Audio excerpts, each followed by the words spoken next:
Warning, the following stunts are done by trained professionals. Actually, we're not trained. Robbie is just a dumbass and decided to do a drunken fantasy football podcast. The thoughts, opinions, and takes are ours and ours only. It is not our fault if you lose in fantasy football or sports gambling. Viewer discretion is advised.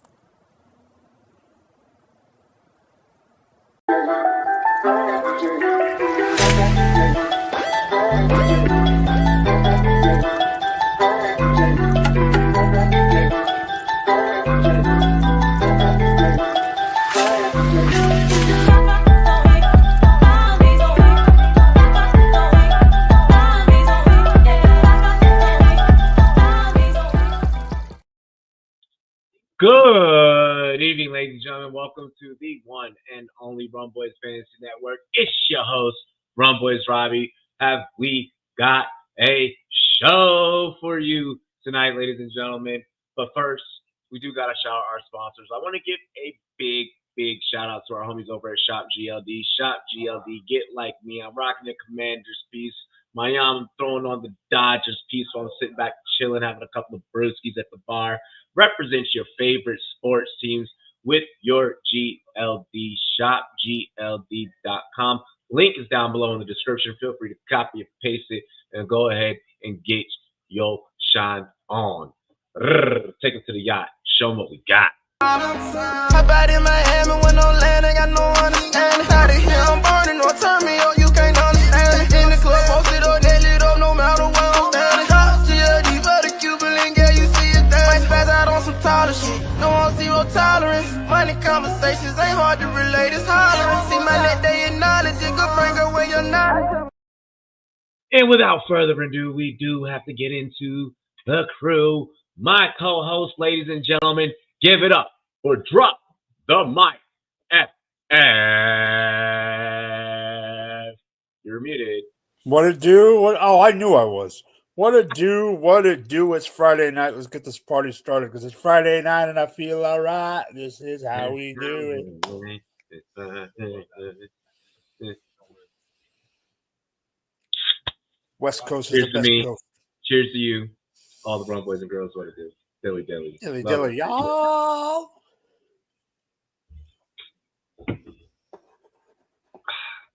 I needed that. I needed that. Not gonna front. What up, Zach? I see you up in the chat. What up, Zach?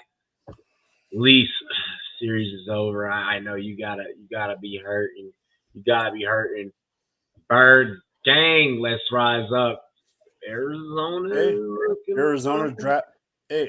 drafted a 69-year-old Cardinal. Good job. I'm dead. I'm dead. Wow. Hey, you did see that, it took shorter for the conclave to get a pope than Drew Sanders to be drafted. It's fucked up. It's crazy. That's crazy. Hey, yo, maybe the Pope can get Dirkio free, free smirk. Hey, Chicago's got a new pope before Chicago Bears have a 4,000-yard passer. Hell yeah. Yeah, hey, that Will Johnson snag for the Cardinals, absolutely amazing. Hey, check out the draft reaction live stream if you have not already, Zach. Check out last week's episode where we recapped the draft. A lot of good stuff. Motherfucker said hurting up 2-0 against the bad second period. Let's go ahead. Let's get into the show. Be sure to like the content if you have not already. And also, before we even dive in, check out Golf Vlogs. Check out the Golf Vlog series that we've started up. Episode 1, Episode 2, and today, Episode 3 dropped. Those shorts are putting up freaking numbers. Those TikToks are putting up numbers. Those Reels are putting up numbers. So keep showing us love. We greatly appreciate you. We are going to get into the first topic of the night, and we are actually going to be starting off with our cover athlete. I have been known to crash out every now and again, but no one crashes out more than our cover athlete. And ladies and gentlemen, that is no other than George Pickens. George Pickens dealt in a trade to the Dallas Cowboys directly after the draft. Why they don't make this move during the draft, I don't know. And the Pittsburgh Steelers seemingly find themselves with practically no fucking offense, and Dallas has actually done something. Mike, take it away. Dallas has done a lot. Third and a fifth pick. I think this is perfect for Dallas's offense. Dallas didn't go and get a high-profile running back in the draft like many of us thought they would. Yes, they go get Jaden Blue later in the draft. They got Miles Sanders. They got Javonte Williams. Please do something. But here's the thing. The one thing they were missing was another piece in that offense to help out CeeDee Lamb. For gosh sakes, Jonathan Mingo could have ended up being their second wide receiver. That's a problem. Okay? Once they lost Michael Gallup to you guys, they needed another receiver. They didn't get one in the offseason. There's rumors that Amari Cooper could come back. Now that they got Pickens, I know you're not going to like me saying this, but this benefits Dakota the most. Dakota Prescott reign. This helps Dak.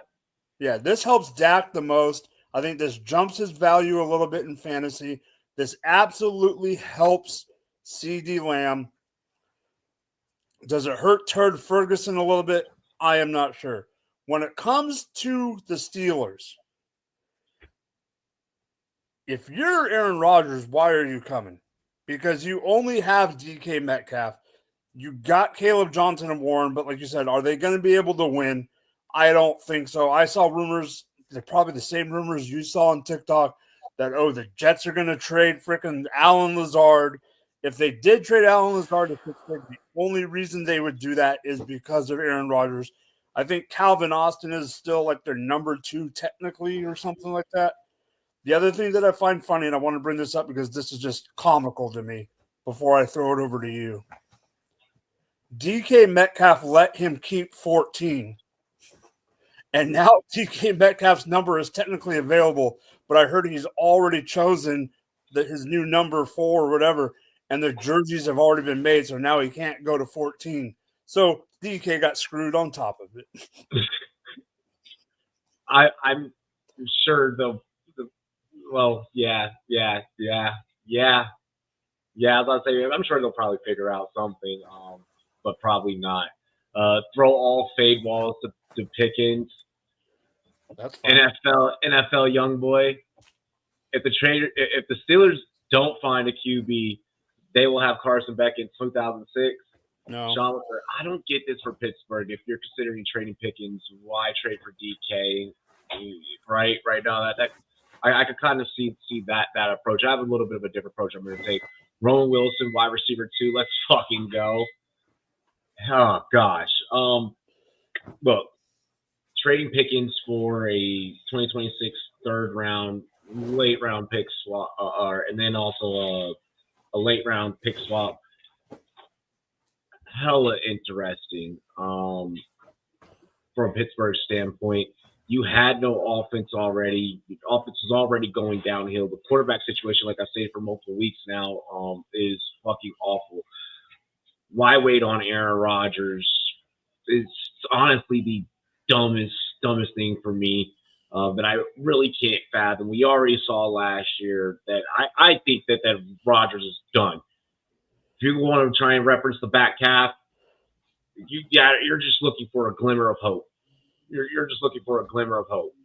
The way that he started off last year and played majority of the season last year, plus a combination of the amount of off time, right now, not being able to go out there and spin the rock and doing God knows whoever the fuck what he's doing during this NFL offseason. Yeah, no, for me, I'm completely out on this from the Steelers' standpoint. I don't know how it's going to be interesting as the conversation continues to develop throughout the offseason and we get into offseason workouts, how those of us as fantasy minds try and navigate our followers and our viewers through that offense and what's going to be worth it and what's not. Obviously, DK is going to be worth it. Obviously, DK is going to be force-fed. We also know that DK has a problem with the drops whenever he starts to get in his head and he starts to throw his temper tantrums. How many times does he start throwing those temper tantrums until he gets ejected?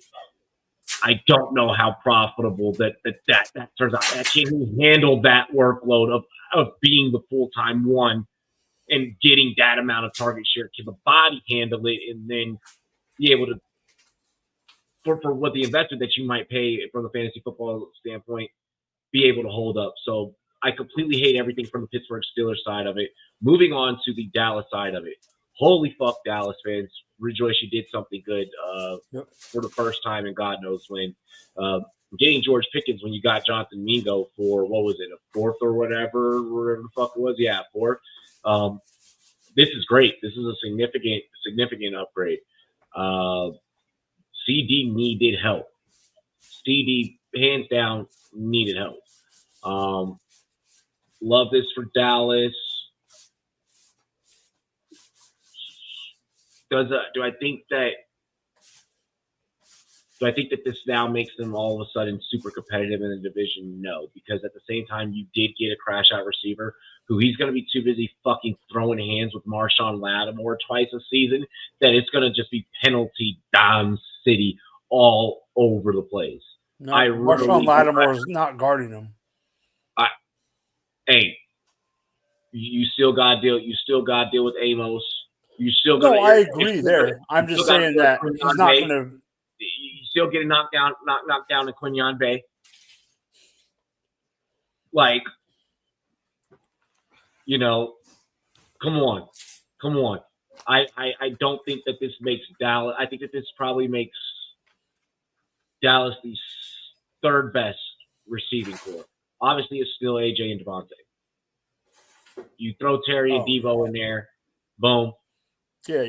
I would say Dallas third best receiving corps. There's no need to bring up Wandell and Neighbors because it's really just Neighbors. It's Neighbors and Neighbors. Exactly. It's Neighbors and Neighbors. I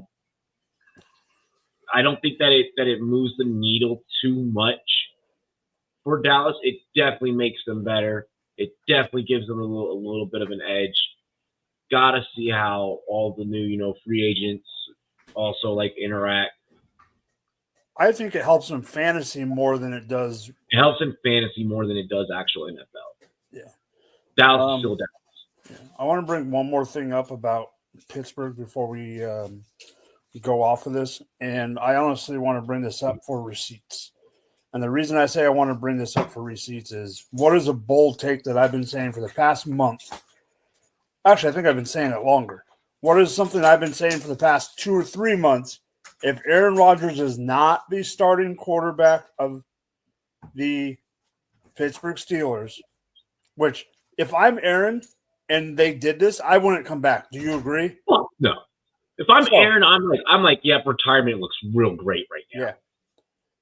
But who have I said that if they didn't draft someone, who did I say I think could be the starter for the Pittsburgh Steelers that's not on the roster right now? I'm trying to remember. You brought this up last week. No, 2 weeks ago. Kirko. I've been saying that Kirk Cousins. Could they have also done this deal to use the draft capital that they got from Dallas? Here's my issue with Kirk Cousins is that you basically have to play him in the gun.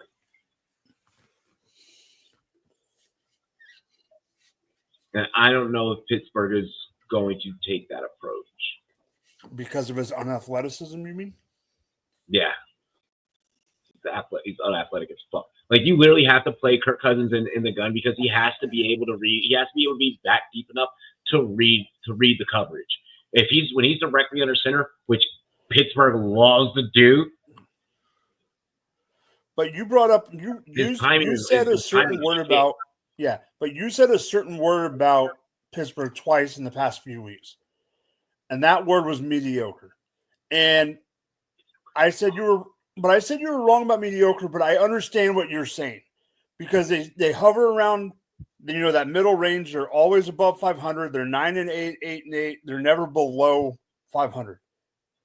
If you're Mike Tomlin and you want to keep that going, do you trust Mason Rudolph or would you trust Kirk Cousins better? Kirk Cousins is, yes, your better bet. That is your safer bet, puts you in a safer position. Caleb Johnson might get the most carries out of a rookie.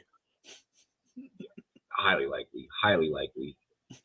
Here's my thing. Here's my thing with the situation, with the whole quarterback situation.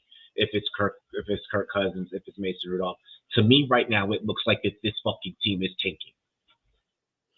To me, it looks like that this team is very early taking the terrible towel and being like, and they're doing it in a way to where it's like it's kind of prevalent. It's very evident. It's right in front of your face. Okay, so you saying that has irked me. Okay, and I'm glad we have a slow show because this gives us more time to talk about this. Because you just kind of made me mad, and you didn't make me mad because I disagree. You made me mad in the sense of this. The only way that occurs, in my opinion, is if there is a likely chance that it's a reset at head coach. And I think that could also be looming in the wings too. Is this another Marvin Lewis situation? I think Marvin Lewis never hitting that. I think they were hitting that. Because Marvin didn't suck. He just didn't win.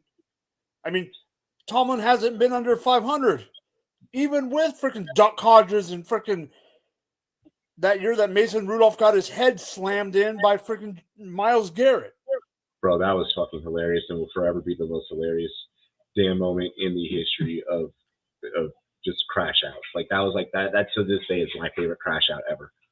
So, I mean, that's the bummer about the Steelers is, and does Tomlin deserve that? Probably not. But let me see something. I'm looking on our good friends DraftKings right now at the futures for when Pittsburgh's over under is basically at 8.5, floating at 8.5. Yep. I am so fucking willing to take the under. I am on record right now. Pittsburgh under, lock it in. All right, let me ask you a question. Under 8.5.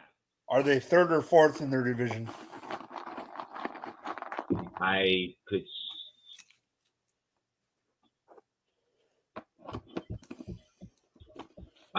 see fourth. I could see Pittsburgh Steelers. I could see, and with the first round pick in the 2026 draft, the Pittsburgh Steelers select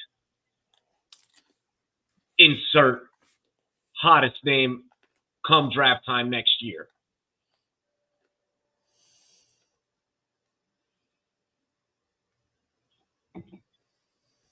And to be honest with you, even if it's Kirko, I still like the 8.5 under for Pittsburgh.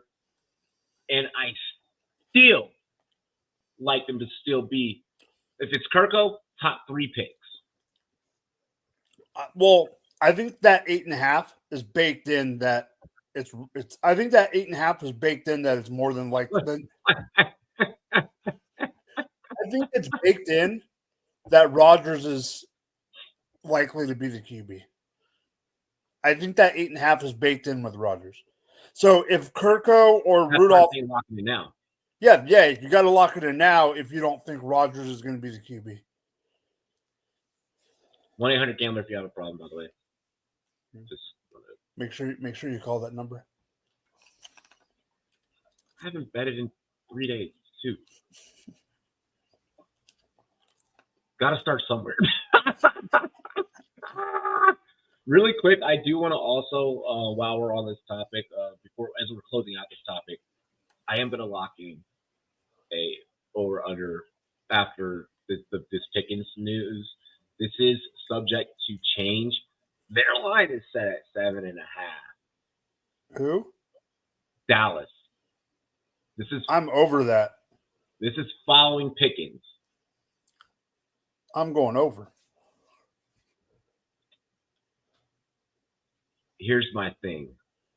That division's tough. I wasn't going to lead with that, but that is a valid point. I think that the coaching situation mixed with Dakota, I think that Dak is good enough to get them 7, and I think that it stops right there. I don't think that you get that extra win to get the 8 wins to beat the 7.5. I'm actually going to argue against myself for a second. How many wins do you think they get in? How many wins do they get in the East? Do they split 3-3, or do they go 4-3? I think they get their shit rocked by Philly both times. I think they get their shit rocked by DC both times. And they beat the Giants twice. I think they split with New York. So 1-5. I could that is very well within reason. And so that's you can't that it's not. No, but that's just as likely to me than as 4-2. 4-2, 3-3. I don't think they go for it. But 3-3, splitting it 3-3 is just as likely as going 1-5. I can see both ways. Split with New York. You would say they would split with Washington. They could split all the way through. And you're saying they would split with Philly, or lose out to Philly, split with you, and sweep New York. I mean, there's all those options.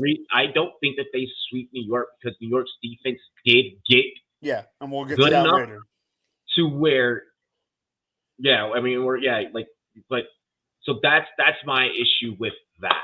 But here's the other thing I want to add. I wanted you to answer that, but here's the other thing. In the AFC, they played the West. And Russ is good enough to where he could probably win that game. So they play the Chiefs, the Chargers, the Raiders, and the Broncos. They're getting smacked by every single one of those teams. I'm sorry. I am underneath the belief after what happened in this year's draft that the West is the best division in football. I am wholeheartedly convinced that there, and I've said this before, I'm going to keep fucking saying it until the viewing public gets. I'm not clip farming. This is not me clip farming. The AFC West is the best damn division in football. The Chiefs are getting fucking dethroned as division champions this year. That's hands down happening. Which one do you have beating us? I know it's 1 or 2. Which one do I think that wins the division? division? Who dethrones us? I'll save that for a different episode. Yeah. I think me and you might have the same answer. I'll save that for a different episode. That's fine. You can tell me later. Yep. Yeah. I really think that it could be anyone's game, to be honest. That's how competitive that damn division. Yeah, but I still think one is going to do it if it does it.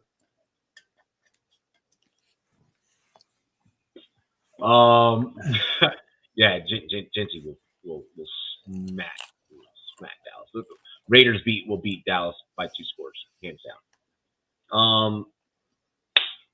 Moving on from the Pickens topic, we've kind of gotten past the fallout of the Shedeur Sanders. A video was released on Brown's social media of him just kind of taking it all in and approaching the practice field. He's like, can you step out there? Yeah, he's like, when it's time, it's time. Kind of watching that video, seeing the look on his face of him kind of take it all in and soak it all in. He always knew that there was a possibility that Cleveland was in the cards. So I feel like mentally he was already prepared for himself and had himself hyped up to be there. We really beg the question. Well, right now we're in this time frame in this time in the NFL where this is the time period where teams start releasing players, or if or as we get into mini camps and so on and so forth, players just start getting released. I want to talk about this quarterback room. How does it shake up and ship out when it's all said and done? When the season wraps next year, who are the Browns? Because the Browns for sure aren't heading into the season thinking. I don't think that the Browns are thinking that any one person, any one quarterback is going to start the full fucking season. Who ends as the Browns quarterback? Are we maybe looking at, with 5 motherfuckers being in the room? Of course, all of them aren't going to be on the payroll at the start of the season. Who ends the season as their quarterback? And are we looking at a situation kind of where, with the Alex Smith, where it was like, hey, or like a Mahomes, kind of situation where it's like now it's your turn. Now it's your time to take over the keys and you could draw the boat. So am I telling you who's starting the year or ending the year? Who's starting? Who's ending the year? Okay, I got it. Is that going to be their whoever ends the year? Is that their future? I got you. Now I got you. Is the franchise guy even in the room? Well, I'm going to start off by saying, do not forget that the GM, there was only one owner, and one owner that was. Albert. There was only one owner and one entire front office that was at the Oregon Pro Day looking at Dylan Gabriel, and that was the Cleveland Browns. Also, do not forget that Shedeur Sanders, in my opinion, was not drafted by the GM of the Cleveland Browns, but was drafted by Jimmy Haslam himself, the owner, the one that decided to give Lord Voldemort the $200 whatever million in guaranteed money. I'm going to preface my statement by that. To me, the starting quarterback on week 1 is almost old enough to get his AARP card. Because in my opinion, Kenny Pickett is the odd man out on opening day. Kenny Pickett is the guy that will not have a job on opening day in Cleveland. So it will be Joe Flacco as the starter. It'll be Dylan Gabriel as the backup. It'll be Shedeur Sanders as the emergency guy to start the season. At the end of the season, if Joe Flacco does not keep it up and they're out of the picture, the starting quarterback of the Cleveland Browns on week 17 and week 18 of the 2025 season is no other than the lefty himself, Dylan Gabriel. That's going to fucking piss fans off. The starting quarterback, game 1 of 2026, is Shedeur Sanders. That's probably going to be better. So basically what you're saying is, and when we kind of trace what this organization has done since the season has ended, they front load all this money, whisper sweet little nothings into Myles Garrett's ear to make him stay when he was trying to talk about, leaving and trying to go and pursue winning a championship, but got paid to stay in a place where he's probably never going to win one. The closest that Cleveland has ever been in recent memory is Baker Mayfield popping up the fucking beer fridges, and we saw how they treated him after he did that. Yep. This is a weird organization because we see how they treat players. We see how they even treat their lifers. Joe Thomas. Yep. like Joe stayed there forever. He's like, guys, I love you. He's like, can we please just win games? Can you get me talent? Can you help me out? Josh Cribbs. They treated him. Joe Hayden. Yeah, like Kellen Winslow. Nick Chubb. Nick Chubb. We see how this team doesn't have great fucking people skills. So let's just first start with that. It is a weird, positive situation in this weird, fucked up way for the Browns. It sucks for Shedeur because of how much money he lost out on. But I told you from the jump that I thought he needed a redshirt year. From the jump. That's neither here or there. I'm not going to get into that because I think that is just blasphemous. is blasphemy. No, but that's why I have them start in 2026. They will have two top 5 picks, theirs and Jacksonville's. Yep. 5'10" QB tries to throw past 23 yards. Here's my thing with it. It does help them out, get out of that whole Diddy Watson contract, which is good for them. They needed kind of this to happen. I feel like we very quickly figure out that Dillon Gabriel is probably best suited as the backup for this team. Second string, irregardless of however things shape up and ship out. All right. Shedeur will enter the season as the third string just because of where they drafted him, despite probably, in all honesty, outside of the veteran Joe Flacco. And it's really only because old man Flacco's been doing the damn job for so long. Shedeur is probably the best arm in that fucking room. Joe Flacco, hands down, the best mind in that room. So, yeah, you do start Flacco to start things off. You get yourself out of this Watson contract. Mm-hmm. You drop Watson and you just eat whatever the fuck is left over and say, wash my hands, I threw. And I'm pretty sure the NFL is going to be like, no one else pick him up. They can't do that this year because his dead hit is $100 million. Yeah, true. So maybe they just keep him somewhere and they just like lock him away in a fucking dungeon. Like, oh yeah, no, he'll be locked away. Yeah, it'll be you're on the team, but like you're not dressing up. He'll be in Rapunzel's castle. Yeah, it's hey for 100 for so we don't take this $100 million hit. Your practice squad.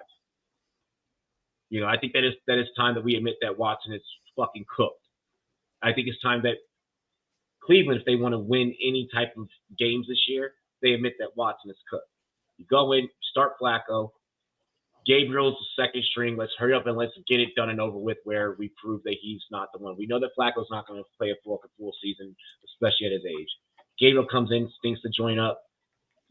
I think the final 2 games, unlike what you were saying, I think maybe even potentially final 4, it could be Shedor's team because Cleveland's probably going to be, maybe sitting third, teetering to fourth in that division, kind of flip-flopping, kind of being like, well, okay, let's take third and take it as a fucking participation trophy, take it as, a charity win, I guess, so to speak.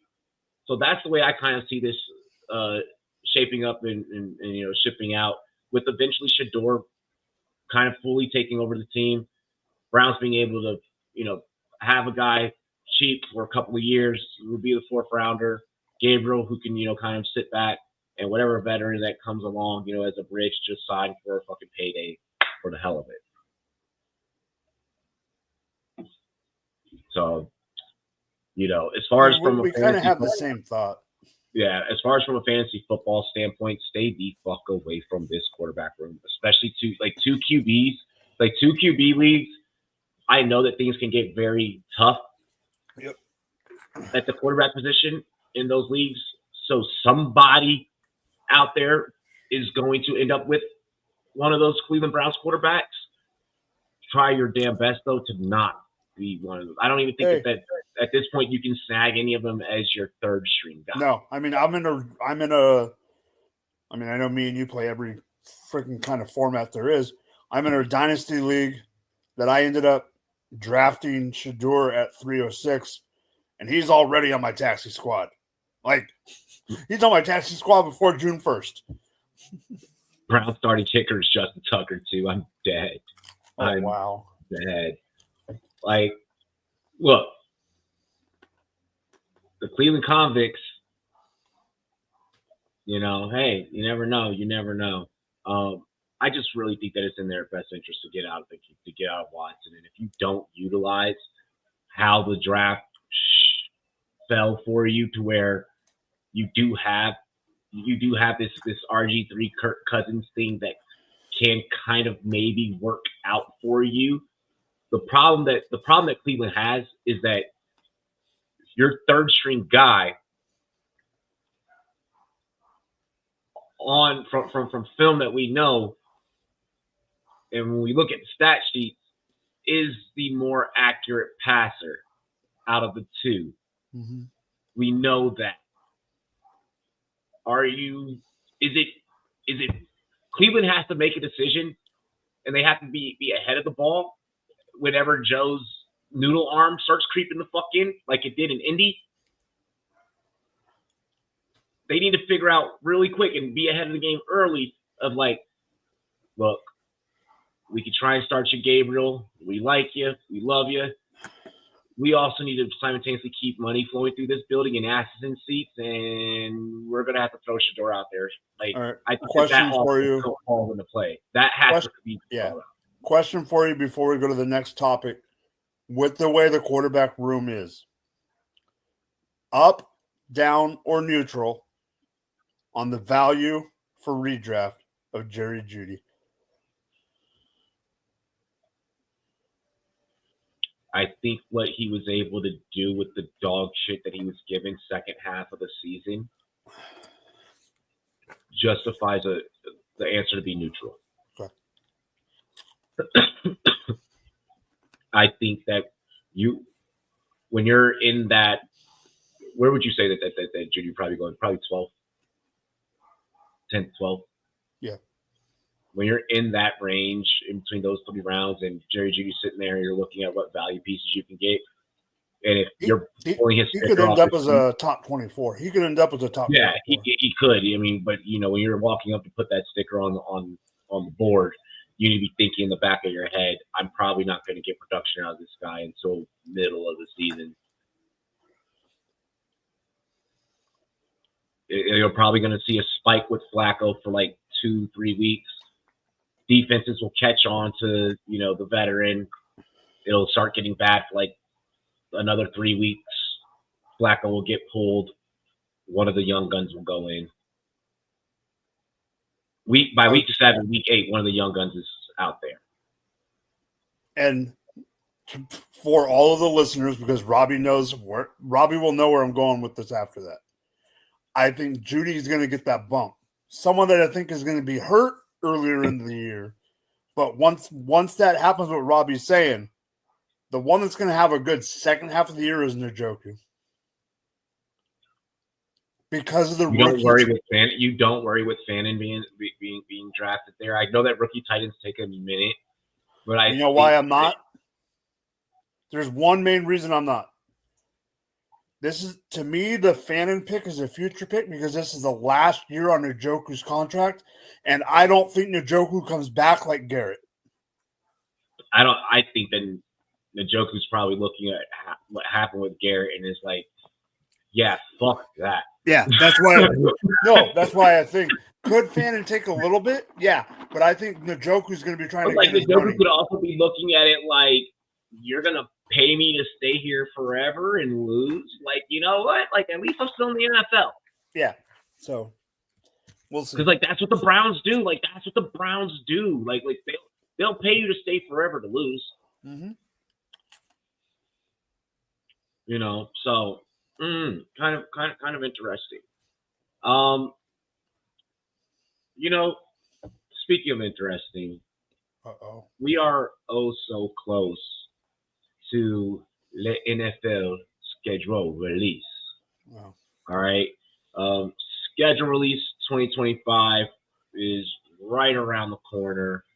I want to talk about the top 10 matchups. I don't know if you guys have seen the list of top 10 games. May 14th is the official schedule release.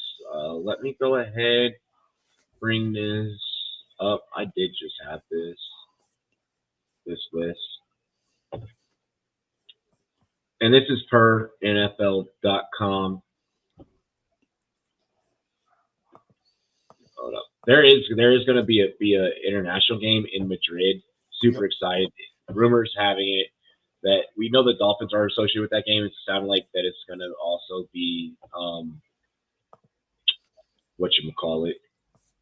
Commanders Dolphins for that one. Where the fuck is this? Most anticipated week 1 debuts. No.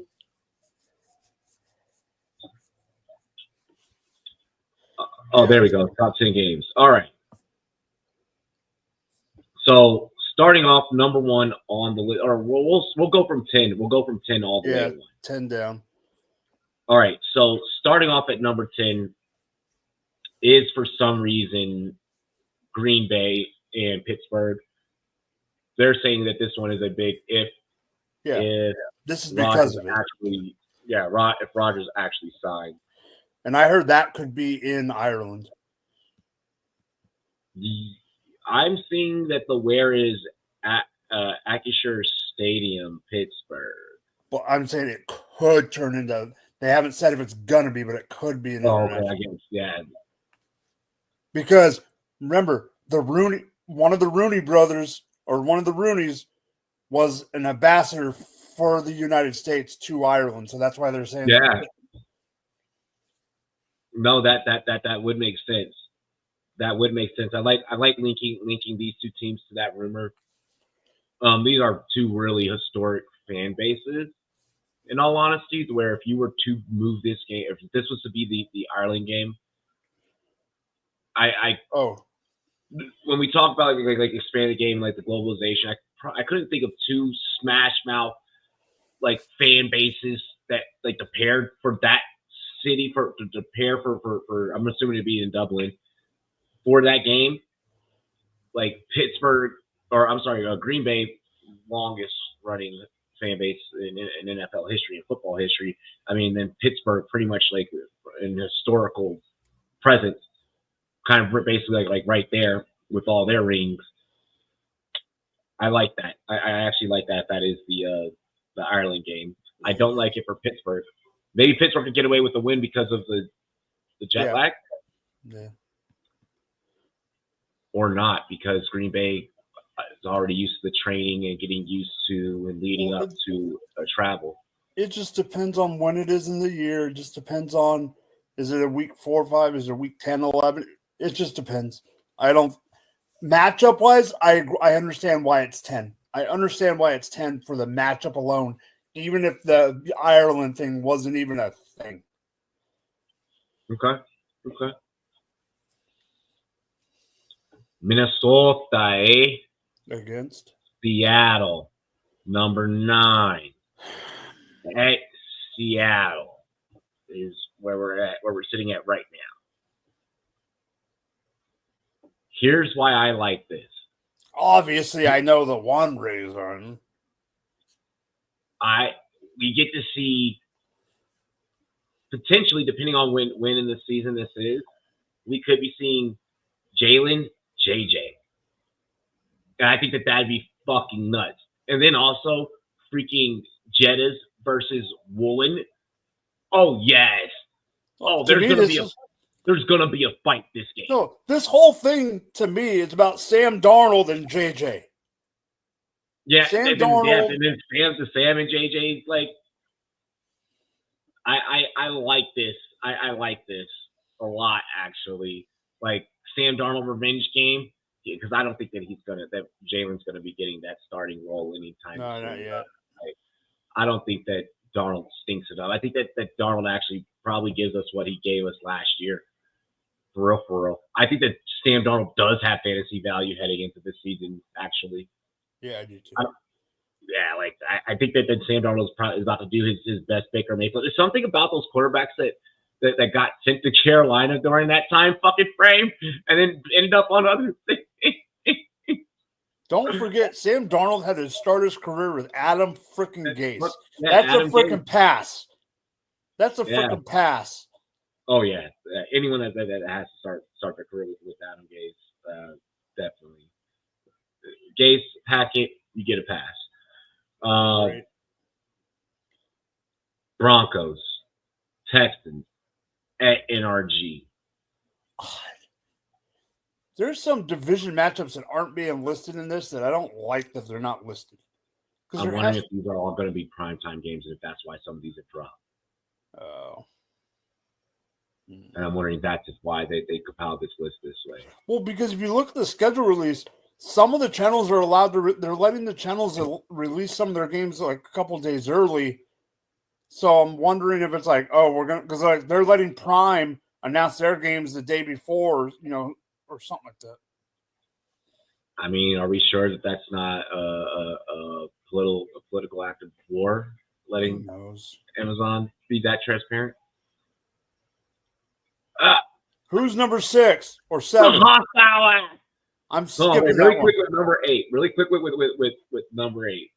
Okay, this is going to be a highlight for the running backs. This is going to be a RJ Harvey, a Joe Mixon fucking battle. Let the running backs feast in this one. Okay, I think that's how that game is going to be determined. So that's actually why I'm excited about that as a fantasy. All right, keep going. Yo, Leafs with a wild ass like comment. Yo, pause. Pause. I don't know how you're gonna feel about number 7. This is definitely a primetime game for damn sure. It's us against 2. Baltimore, KC. That should be higher. It should be higher. I'm shocked that this game is down to 7. I'm wondering if it's just because of. I'm wondering if the NFL is starting to wonder if like the Chiefs magic may be running out. I want to see what the rest are. I mean, to me, this is just another. To me, this is another battle. This is another great game. This is going to end up being on Sunday or Monday night. Take the over. Get ready for the over. Yeah. Yeah, that's it.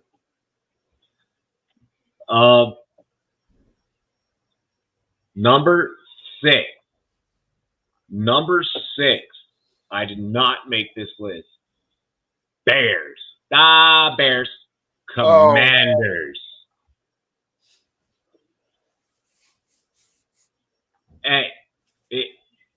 At Northwest. At Landover. At FedEx. At Jack Kent Cook. At whatever you want to call it. The RFK. The little. Yeah. Because we get a new one. We get a new stadium in 2030, and we're doing the draft in 2027, just so you know. Yeah. At the mall. This is interesting. This is interesting because the Bears do have, new coach, new offensive line, shiny new toys, again, on offense. No, this is going to be I mean, to me, this might be an over game. Just a bit. It's going to be interesting. Both teams had great rookie drafts this past year. Both teams shored up offensive lines. I like this one. Battle in the trenches. Give me Washington by 3. We're gonna repeat the Hail Maryland again. Number 5.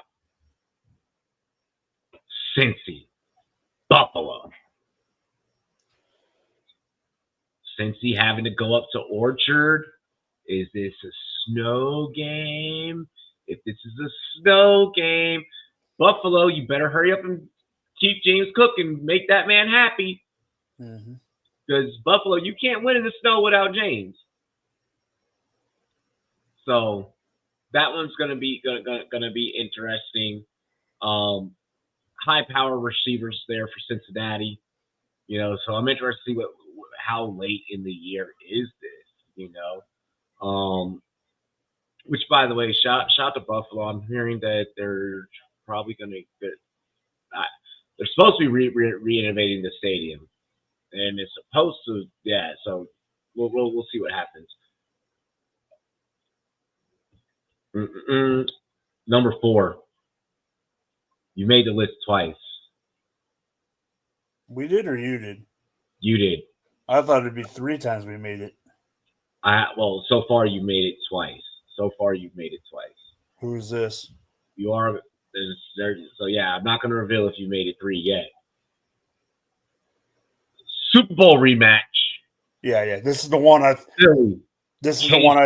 Yeah. There's 2 more. There's another one that I think's on there, but this is the one. Yeah, this is the other one that I knew would be on there. This one's going to be tough. Where's this one at? This one's at KC. Okay, good. So this one is going to be tough. We're just gonna have to see how this plays out. Well, the reason I said good does not the reason I said good has nothing to do with like, oh, we're gonna lose or win.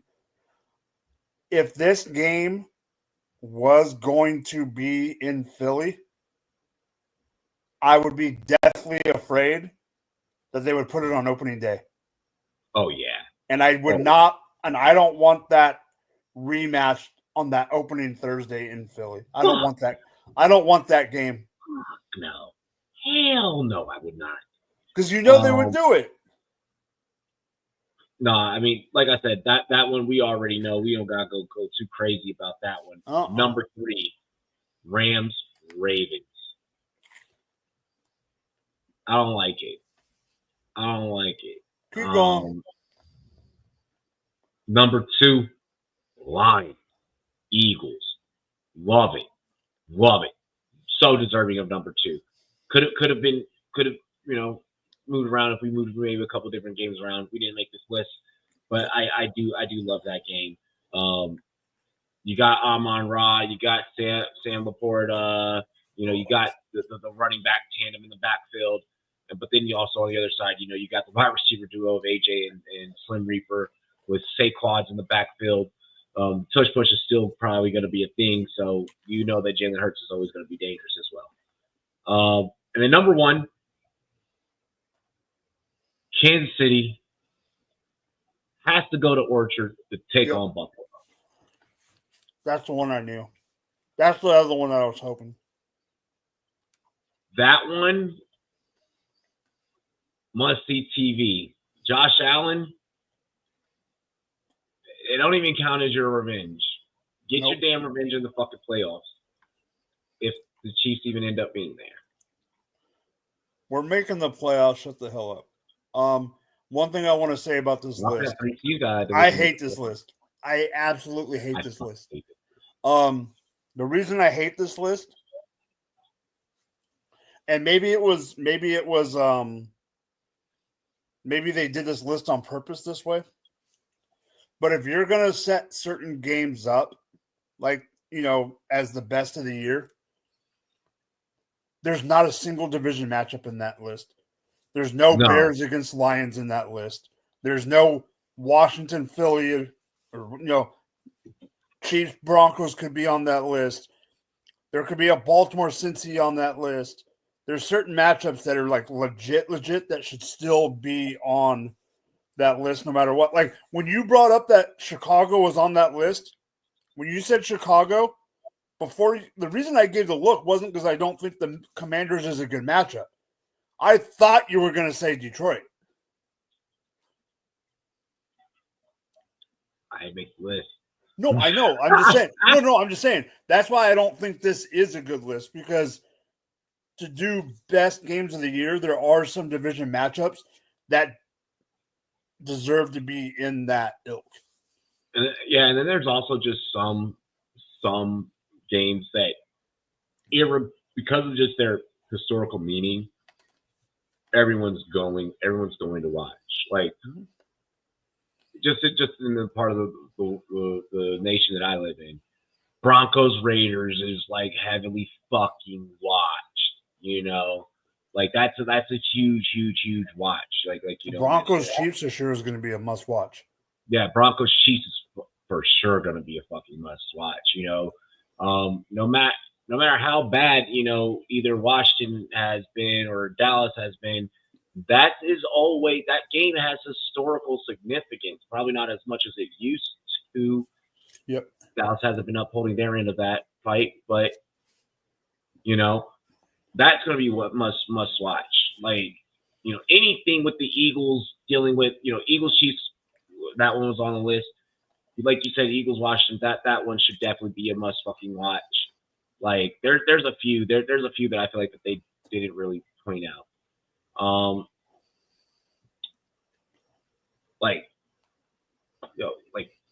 Dallas San Fran is always a historic matchup. Like, I was going to say, I'm surprised Dallas is in there at least once. Yeah, exactly. The fucking biggest fan base. It's weird. They even could have put the Chiefs Cowboys on that list, and I would have been like, it makes sense. It's the Chiefs against the freaking Cowboys matchup. Exactly. Green Bay only being mentioned once, fucking insane. As big as that fan base is, as well as they travel. Exactly. So yeah. Anything that we need to cover before we get into halftime? Halftime. Alrighty. Brand new music video from the homie COK. Shout out to No Pressure Records. Shout out to the homies down there in Atlanta. You know, they doing it real big. They turning up. Homie just started, you know, rapping. He's like, you know what, man, fuck this. He's like, I'm gonna become a rapper. Like, the bars are crazy. This is one of his unreleased songs is actually featured in Golf Vlogs Part 3. Make sure you guys go check out Golf Vlogs Part 3. Make sure you give it a like. But here's COK, No Pressure to Say, with Take a Trip. No pressure. Hey, come take a trip with me, little babe. Take a trip with me, I said. Take a trip with me. I said, take a trip with me. I said, take a trip with me, little babe. No pressure. Hey, take a trip with me, little babe. No liquor, we shopping when we land. ATL to MIA, come put your feet up in the sand. I almost gave up 1,000 times, I had to stick to the plan. Hey, fuck that, we finna figure this out. Why these niggas tryna box me out? Hey, rest in peace, the flipper. Yeah, you know I'm on the paper route. My third eye open for them niggas who tryna snake me out. I know these niggas watching, I'm driving home, I'm taking a different route. I'ma run that set so bad, I'ma make these niggas won't kill me now. Hey, they ain't picture me like this. VS on my neck and wrist. Hey, shout out to T Grizzly, you know we do this shit with no effort, bitch. Hey, you know it's no pressure word. I need me a no pressure, bitch. I beat a nigga ass like Rocky and Riri on my bucket list. Hey, I'ma go get that money. I'ma go get a bag. I'ma go get that money, my nigga. I'ma go get a bag. I'm pulling up with my brothers, we back to back, we paper tag. I'm thumbing through them blues, I'm round the city, I'm bumping sad, bitch. I'ma go get that money. I'ma go get a bag. I'ma go get that money, my nigga. I'ma go get a bag. I'm pulling up with my brothers, we back to back, we paper tag. I'm thumbing through them blues, I'm round the city, I'm bumping sad, bitch. I'ma go get that money. If I don't, it's still gon' come to me. Lowe's in the living room, right now I don't want no company. Still with my day ones, how it started, like it's supposed to be. Trap a nigga, pull up serving bowls, bumping Jodeci. I pull up that, Reebok got that. No, this ain't baby. But 4 pockets fat, buy this no pressure shit. I'm dying, bitch, I'm sliding by this shit. You want the recipe, get you a brick of shit, get rich. I got a rollie on my wrist, I'm chasing pay, can't chase no bitch. Top of the top, I'm up early, I'm working hard, I'm getting rich. A marathon for that paper, I'm bumping sad, I'm bumping nil. I'm pouring double cups of real little bitch, but you know I'm a crip, no pressure. Ain't no pressure, big business, kill 'em all, leave no witness. Pockets filled with blue, rest in peace, dog, rest in penis. And lil' bae, she fuck with a kid, she say that she gon' try hear me. Pouring juice in double cups, when I get in my feelings, no pressure. Hey, I'ma go get that money, I'ma go get a bag. I'ma go get that money, my nigga, I'ma go get a bag. I'm pulling up with my brothers, we back to back, we paper tag. I'm thumbing through them blues, I'm round the city, I'm bumping sad, bitch. I'ma go get that money, I'ma go get a bag. I'ma go get that money, my nigga, I'ma go get a bag. I'm pulling up with my brothers, we back to back, we paper tag. I'm thumbing through them blues, I'm round the city, I'm bumping sad, bitch.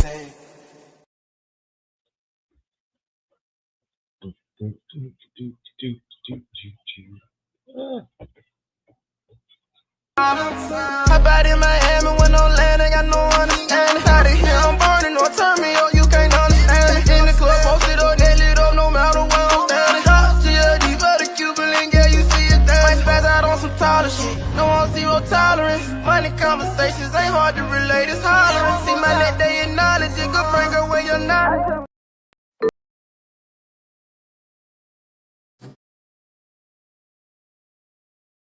Gang gang with the gang gang with the gang gang with the gang gang.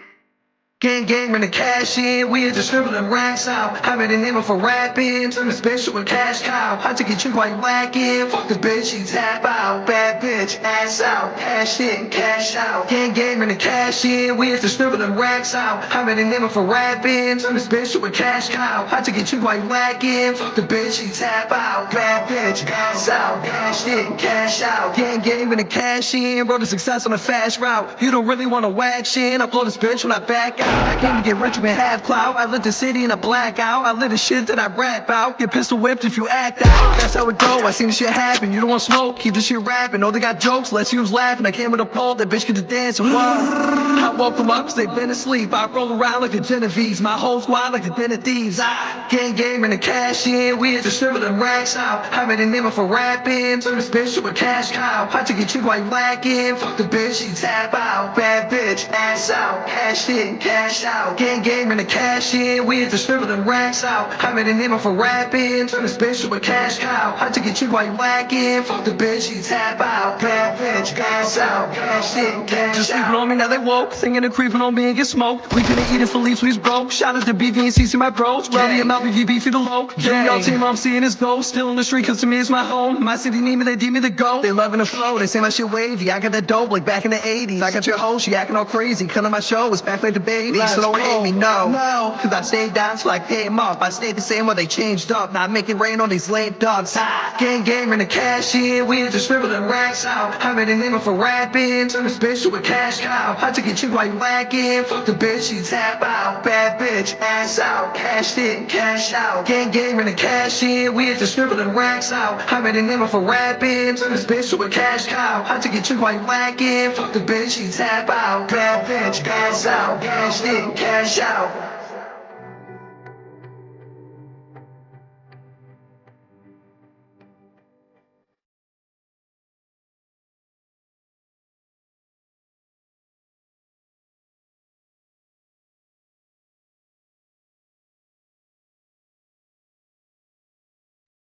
What is going on, ladies and gentlemen? Welcome back. Welcome back. It's your boy Rumboyz Robbie. We are ready for the second half of Rumboyz After Dark. Just waiting on the homie Mike. Yaramin.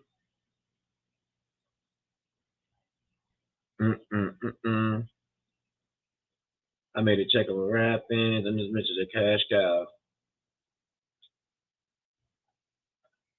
Cash in, cash out. Make sure y'all also show love to the Travis Hunter video as well. We got the Travis Hunter Jaguar, how the Jaguars going to utilize him. We got that joint posted. We're going to have plenty of more shorts posted from tonight's episode that are going to go out for you guys as well.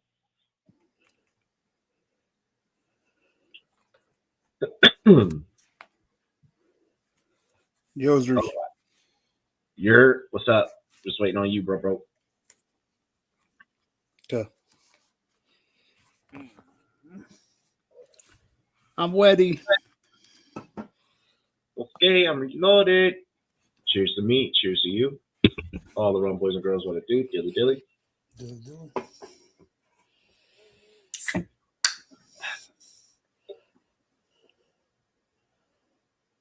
All righty. So, getting into the second half of tonight's show,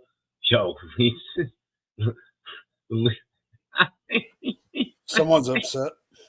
Yeah, someone is definitely upset. We know that the Leafs are always on TV when Leafs is commenting on the game, giving us the play-by-play in the chat. Getting into the remainder of the show, want to talk sophomore slumps. We have not talked, we're actually going to talk about sophomore. We're going to play a game, sophomore breakout or slump.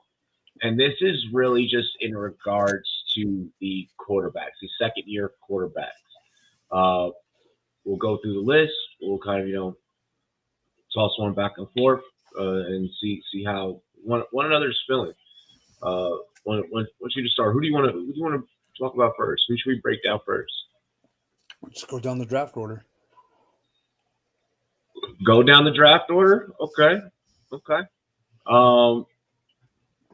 Or up, either way, whatever you want to do. I was going to say you want to go in reverse, and we kind of discuss whether or not we see Penix or Yeah. Let's start there. Let's start with Penix. let's start with Penix. Or do you want to do? Do you feel like there's anyone else? No, just Penix. We'll start there. We'll start with Penix, go to JJ, and then go to the guys that actually played last year. Yep. Okay. So starting with Penix, what are your thoughts? He's probably the one that I'm somewhat indifferent on, and not in the sense that I don't think he's going to do good or not that he's going to be horrible. To me, he's the one that the jury's out on. But he's also the one that we got to give a chance, and the team's got to give them a chance now because of the draft capital that they spent to get him in a top 10 pick, even though they had Kirk Cousins on the roster when they made the pick, in a top-heavy quarterback draft when they had numerous holes to fill on that roster. They chose to go quarterback. The only way you do that is if you think he is going to be the future of your team at some point. You got to try it. And for God's sakes, make Kyle Pitts a freaking target. No.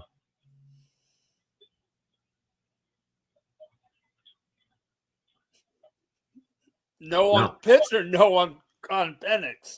No on Pitts. I don't even know why the fuck you asked that question. Why'd you set why'd you set yourself up in the rest of the fantasy football faithful for me to even have to fucking go there? Because do you really think that a quarterback change is what would make Kyle Pitts relevant? He started getting used last year when he played. Yeah, I'm in agreement here. Absolutely let the fucking Kyle Pitts hype go. I will say this. I do love Michael Penix to be the starter for Atlanta moving forward. We're all pretty much in agreement that it's not going to be Kirk. Even though he's still technically on the payroll, he's still technically a part of the team. It's probably in Atlanta's best interest to begin moving forward and to begin looking towards the future. Kirk Cousins looked like ass towards the end of last year. And when quarterbacks kind of start going down that path, the way that Kirk Cousins looked second half of the season, it looked like it was, oh shit, it's done. Oh shit, it's gone. The same oh shit that I mentioned about Aaron Rodgers earlier at the beginning of the show during the first half, where I'm like, yeah, no, wash, like it's done. How we talked about Flacco, where it's like we know that he's not going to be able to, start the full season or play the full season. It's in Atlanta's best interest sooner rather than later to just go ahead and put Durag Penix out there. Which, by the way, Penix, stop fucking trolling everyone. Like stop. Did you hear about that? So he purposely wears his durag everywhere he goes, except in the car and at home. Oh, okay. He does it just because people caught on that like no one had ever saw underneath the hair. He's like, so now I'm just gonna keep doing it.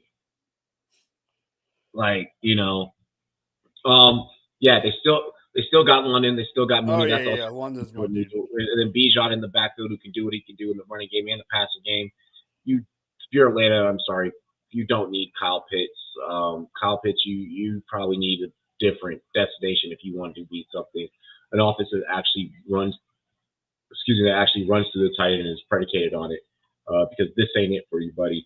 But in terms of breakout or slump for Penix, we have to lean towards breakout just because we didn't get to see enough to be able to say slump. Yeah.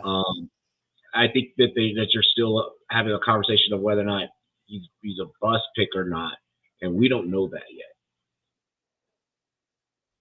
So, agree. This year could be the year that could maybe have some influence on that conversation. Not even maybe, it's going to have to be.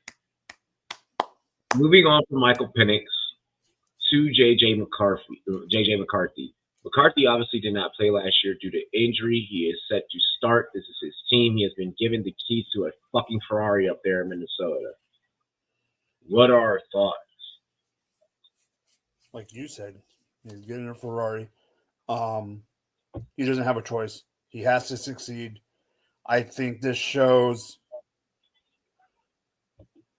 if Kevin O'Connell was the reason. I know this isn't part of the topic. However, I'm going to bring it up because it's relevant.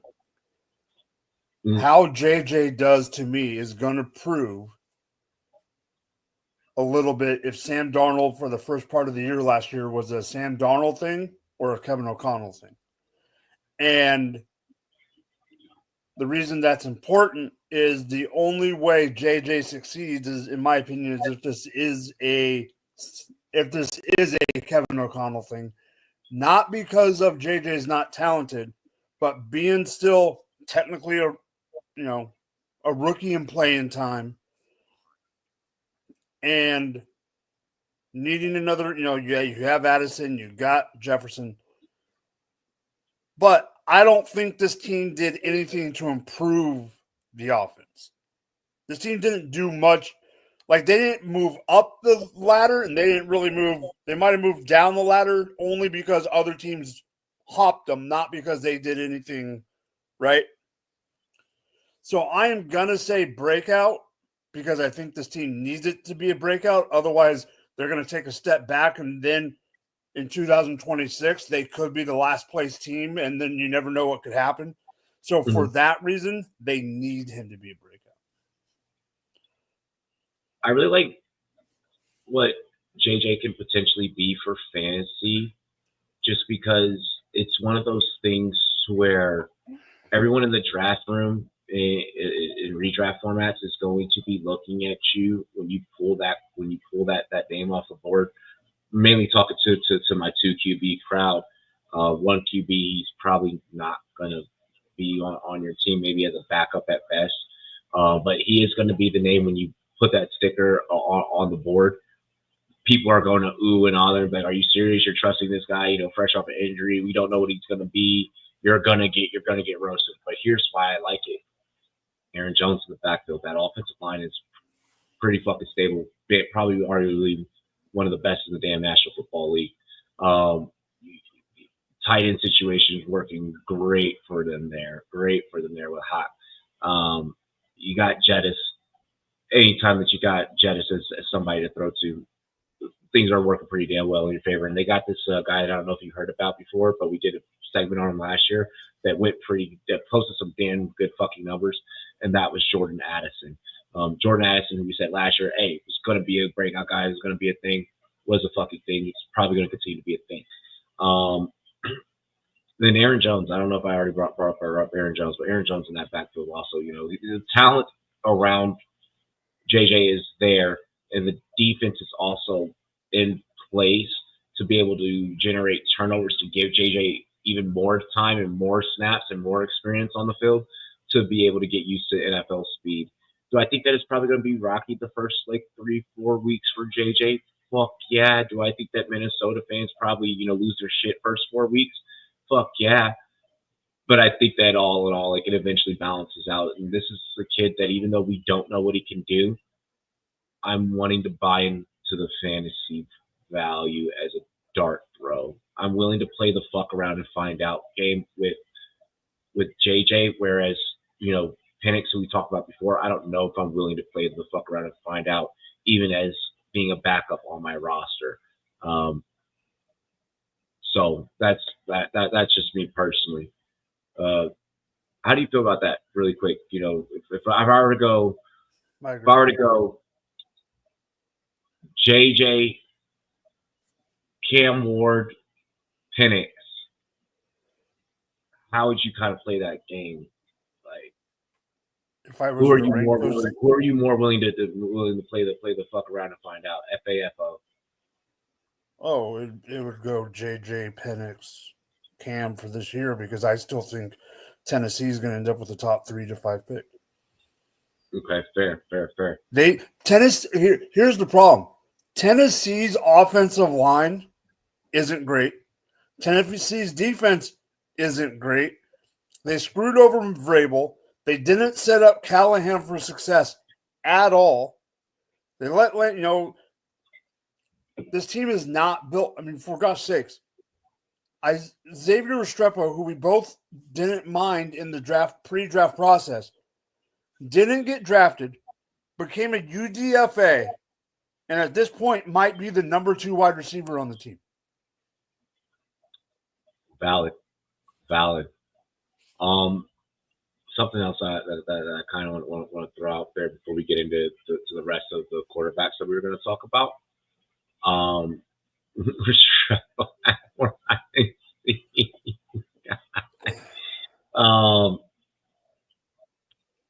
of the things that I kind of want to throw out there when I talk about these guys, I want to bring a little comeback. And obviously talk about all these guys as fantasy backups. They may not even see your starting lineups other than bye week. Do you play fuck around and find out with JJ or Penix or one of the Browns QBs? Who we said stay the fuck away from pretty much. That's not even a thing. It's not even a thing. Don't even bring that into the. So first year JJ, first full year Penix has more value than all the Browns quarterbacks. Kenny Pickett as the starting quarterback of the Cleveland Browns would still, no. Oh God. Okay. Fair assessment. Fair enough. I'm taking Kirk Cousins as the Pittsburgh Steelers starting quarterback before I take a Cleveland Brown. I agree with Iomino. I'm making a point that you never this team is that colluded. I like Iomino, but I'm just making a point that this team doesn't have shit. Yeah. Let's talk about Drake. Let's talk about Drake May. All right. They bring in. You go first on this one. Okay. So okay. First, I'm gonna start off with this. Drake May, even though they were losing games, may look like he has all the fucking stuff to put them in the position to win football games. Drake May, despite the record in his rookie year, Drake May does look like he can be box office. He looks like he can be franchise. He'll pretty much get this year and next year with Vrabel before Patriots and Patriots fans start kind of wondering, okay, maybe do we re-enter the QB market, whatever. With that being said, bring in Diggs. You bring in a vet who, if he might have lost a step probably after injury, that's a little serious injury, but he's Stephon Diggs. He's one of the baddest motherfuckers at wide receiver in this league. Cocky, arrogant, a bit of a crash out, a bit of a diva, not even a bit of a diva, definitely a fucking diva, but hey, you got a talent, all right, which they didn't really have before. You bring in Matt Collins as well. Veteran, solid hands. He's a fucking caveman. Football's so easy, even a caveman could do it. Like Matt Collins. Walks around no fucking shoes. I love Matt Collins. All right, great locker room guy. Switzer and Morgan Moses and Bradbury all on the fucking offensive line. So now we can keep Drake upright. And did I mention that Drake can also improvise plays and escape the pocket with his legs? I'm actually liking this. And then you also brought in Henderson. Damn it. I was hoping you weren't going to bring that name up. So, you have baby Corey Dillon in the backfield. So you got baby CD, and you got Stephon Diva Diggs. This team could. I don't know what their over-under is, but this team can fuck around and go do something. I really like Drake May's fantasy value. In 2 QB, he can easily be my second quarterback, and I would be like, hey, It is what it is. Like, I'd be okay with it, I feel like, with given the weapons and the coaching changes that have happened.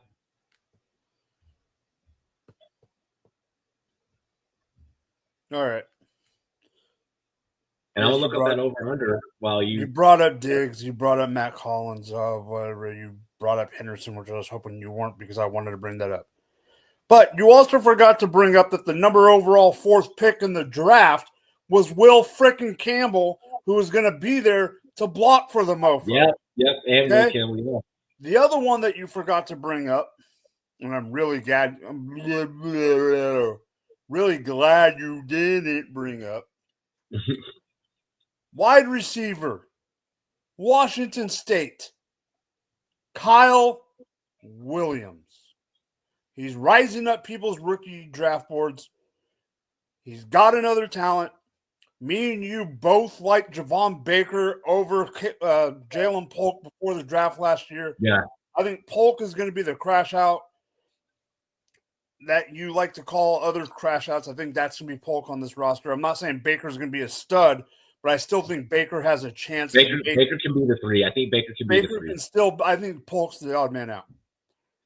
Like you said, he can run, he can move. Or Baker could be the 2, and Matt Collins could be the 3. He can manipulate the pocket. Oh, I think Kyle Williams is going to be the 2. Okay. At the end of it. Not at the beginning of it, but at the end of it, I think they're going to use him as the 2.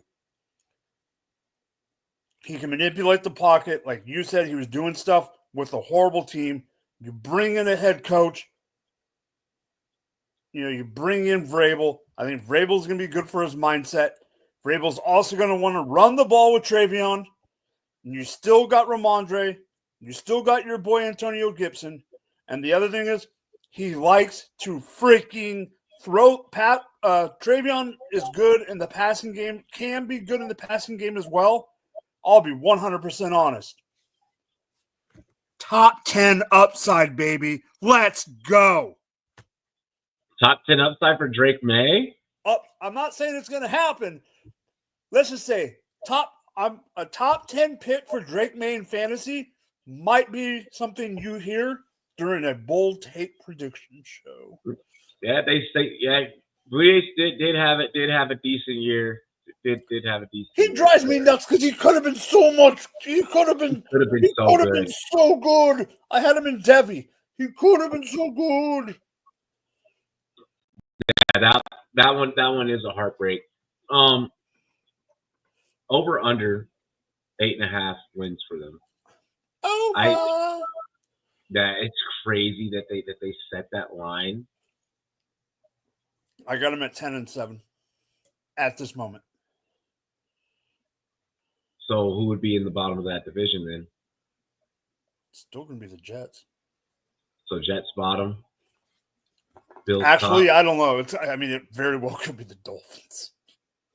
Yeah, it very well could be fucking Dolphins. Yo.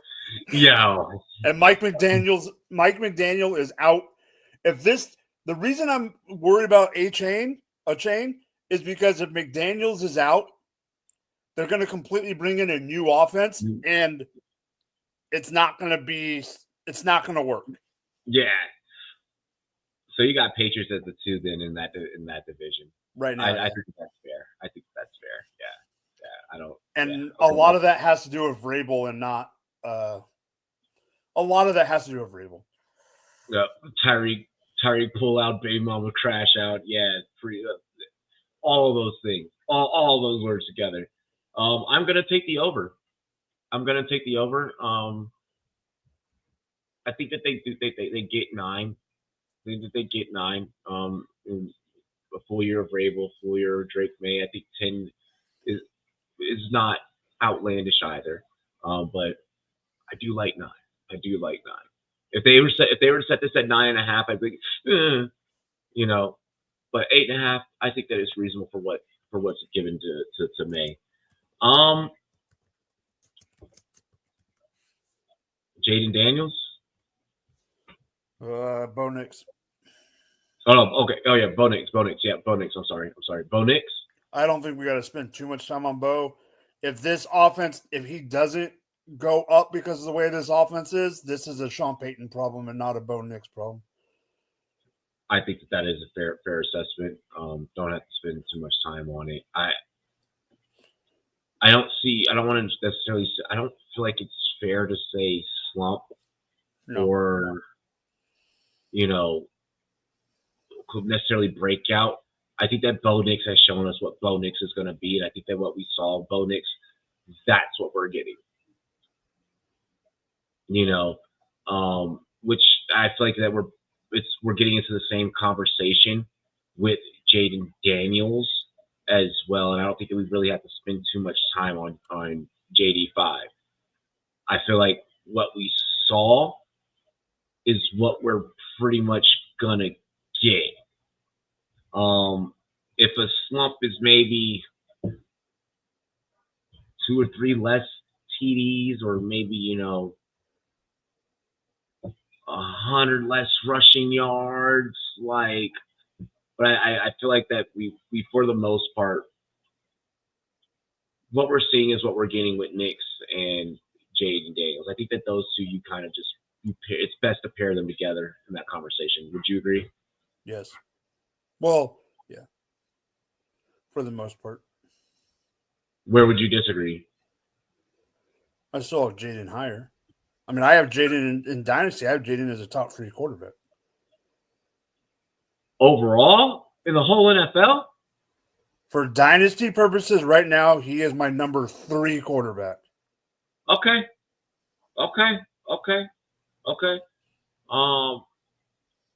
So you're saying So then for Nix, you're saying neither slump, neither breakout, right in the middle. What we're seeing is what we're getting. For Jaden, you're saying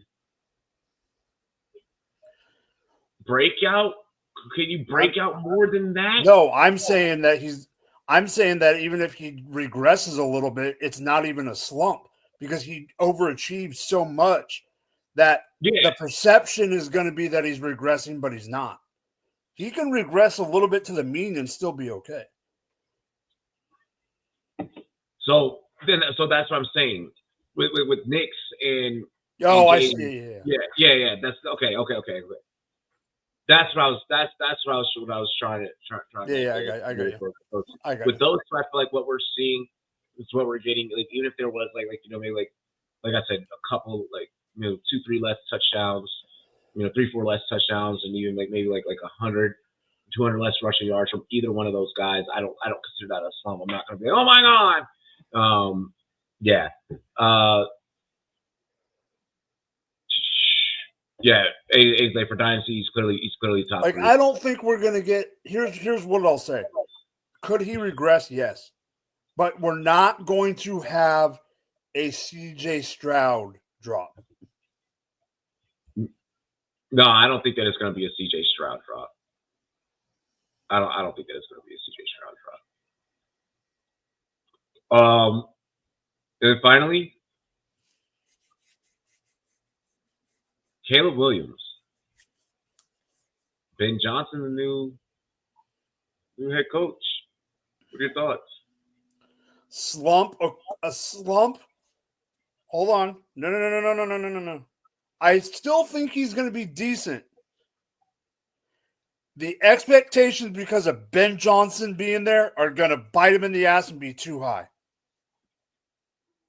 So does this become a vicious cycle then for Caleb Williams of maybe not being able to handle pressure? Because number 1 pick had all the fucking pressure, had all the eyes on him, had everyone fucking staring at him.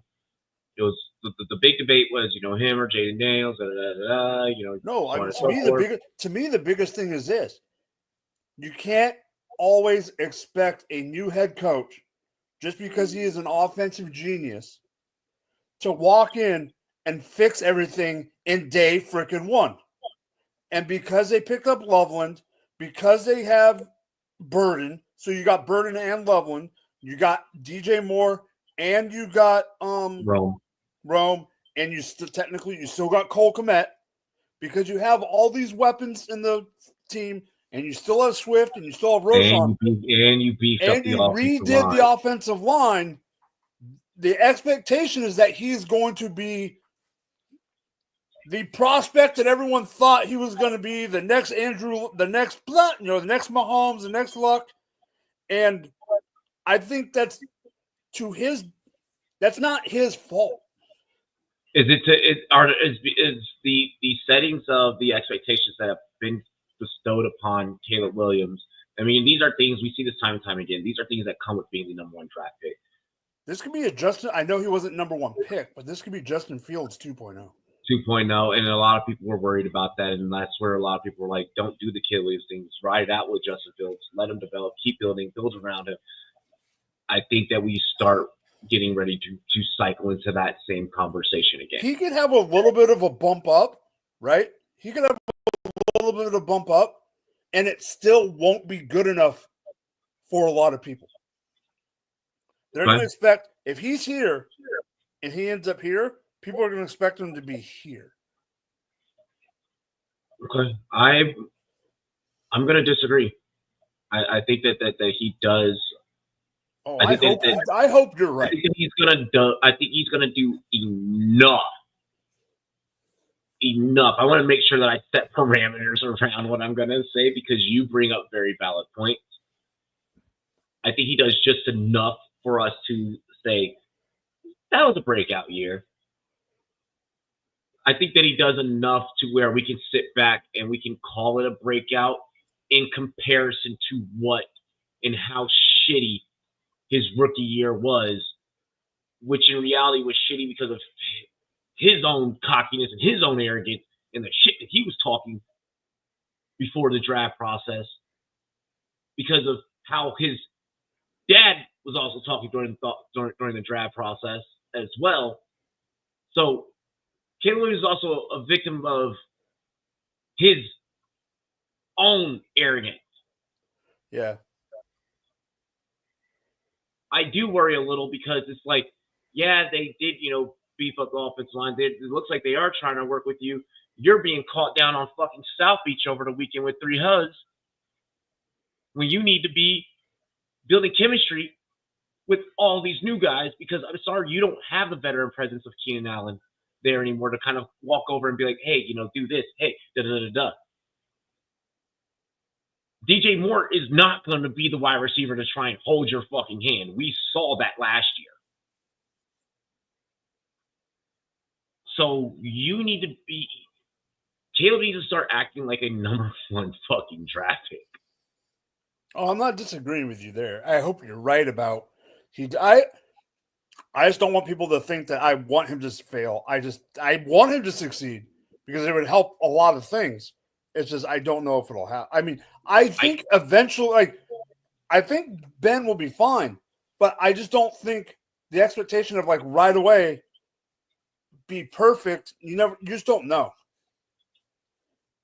Everyone thought Matt Nagy was going to be a genius and everything was going to be great with Trubisky and blah blah blah blah. And look what happened there. I think that cold chill. I think that while Caleb does just enough for us to be like I said, it'll be one of those things where we'll be in comparison to his rookie year, that was better. I don't think that we'll necessarily be able to but for the sake of the game that we're playing and the debate that we're having, I'll say breakout, but breakout with fucking parameters. Breakout with an asterisk next to it. Their over-under is set at probably 9, 8.5 or 9. They're setting it. They're a plus 100 to go 8.5 wins. They're a minus 120 for under 8.5. So, in all honesty, do we think that I feel like if I were to set this line personally, do we think the Bears win 6 games? Do we think the Bears win 7 games? Do we think the Bears win 7? We'll set it at 7. Do we think the Bears win 7? Yes. We think the Bears win 7? Yeah. Is 7 enough? Because they won 5 last year? Yep. Is 7 enough to constitute it's getting better. If you're a Bears fan, if you win 7 games versus As Kai. a team, yes. For Caleb, no.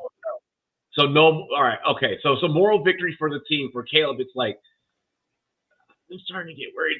Like You're the number one pick, and you only got us 7. This is what you're going to hear. You only got us 7 wins, and we brought in an offensive genius finally because we never done it before.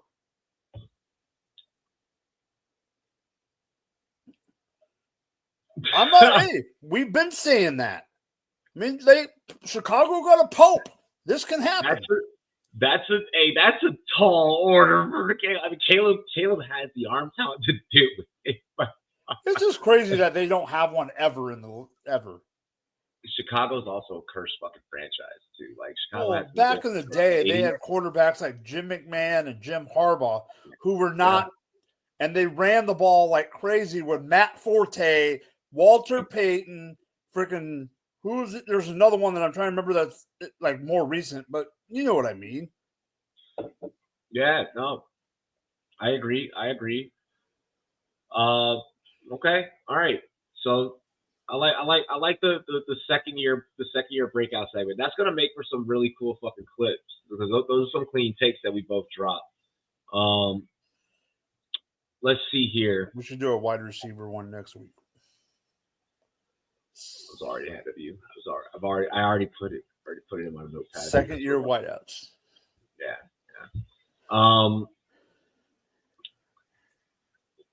Did you hear about the drama? Oh, I heard about the drama. These motherfuckers. So you give the background. No, I want you to give the background that you know, and then I'll give you the background that keep it short and brief. No, but I know. Give the background that you know because the background's big on this one. Give the background to what you know. I'll give the background what I heard after because there's more that I think I heard that you didn't, and then we'll go from there. So pretty much we have drama with the first round pick in New York over jersey numbers. Grown ass men are arguing over jersey numbers because these men's legacy is cemented and tied to these numbers and have done things for Big Blue. Lawrence Taylor voice that no, can't wear my number. Sims has also voiced, Phil Sims' voice, can't wear my number. Carter will be wearing 51. Doesn't seem happy about it. Seemed pissed off a lot. The Giants fans were torn about this. Like, this shit erupted social media. Like, I could not scroll sports TikTok, like NFL TikTok, without, like, Giants fans all being, like pissed off. Like, you have Giants fans that are pissed off at the vets, and then you have a lot of Giants fans that are pissed off at Abdul for being like, who the fuck do you think you are to go as Cocaine Low for his number? So he was the first one, and he was the first one, and he was the most angry about it. Yeah, Lawrence Taylor was pissed. Your thoughts. All right, so this is what I heard. Michael Florio from NBC. He's on the show with Chris Sims, so he brought it up to Chris and let Chris have the floor. Phil called up Chris, asked Chris what his opinion was. Chris said, I don't think it's a big deal. It's up to you. Phil said Phil told Chris he was going to do it. He was going to give him the number 11. As soon as Chris hung up the phone, Chris's sister called Chris and said, what the hell are you doing? Chris's sister and Chris's mom did not want Phil to let Abdul use it. Phil's wife said, I'll let him use it under one condition. You and Chris don't really care. Me and her care. You call Lawrence up and ask Lawrence what he thinks about you letting him use number 11. Phil called Lawrence up, and Lawrence said, let him pick his own goddamn fucking number. Yep.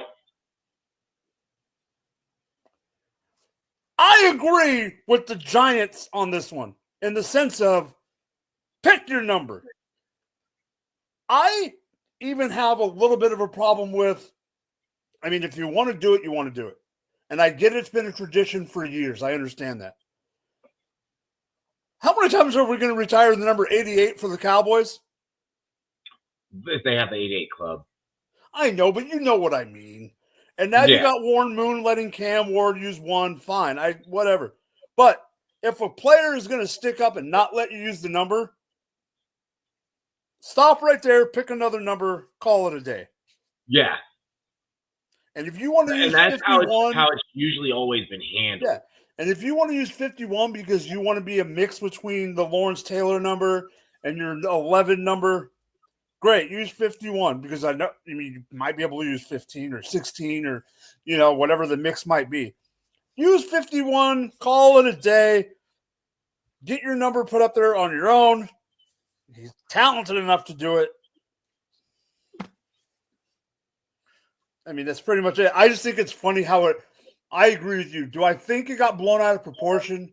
Yes. Is that Abdul Carter's fault? Yes. But like you said, New York media is going to eat anything up, and they ate this up like a fat kid eating peanut butter out of the jar at midnight. I'll say this. Don't fucking ask for my number. I understand. Like, I feel like that's something as a ball player, that is something. So I had given when I got done playing in high school, I had given 44 to one of my homies. I was like, hey, yo, like you can wear it.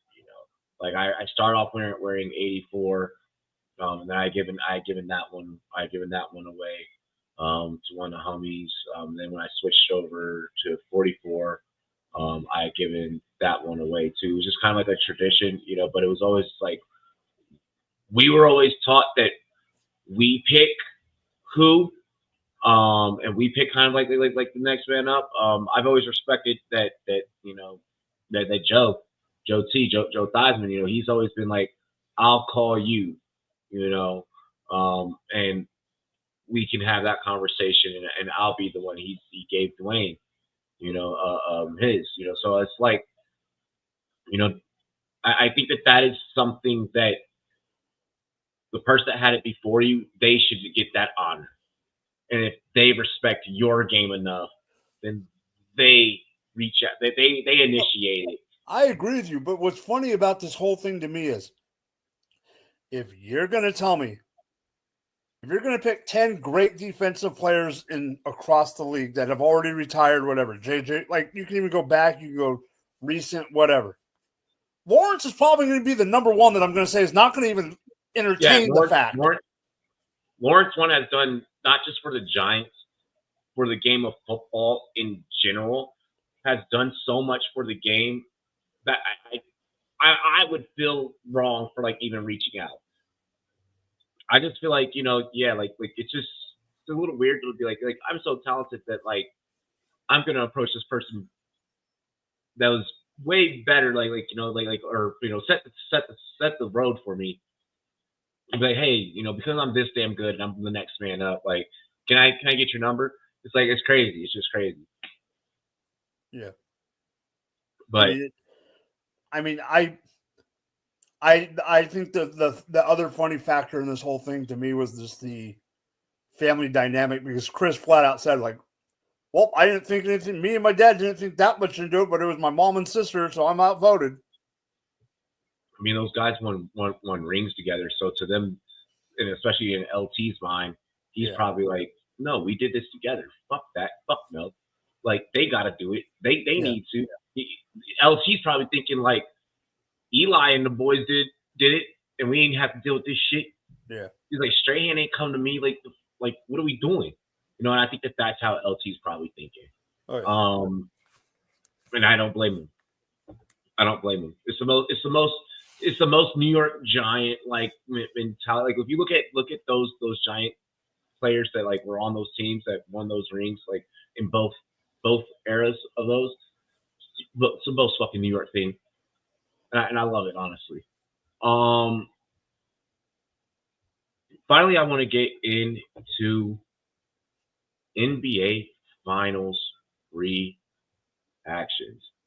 Of course, Lakers in 5 did not happen, so we're just going to get that the fuck out the way. All right, did not happen.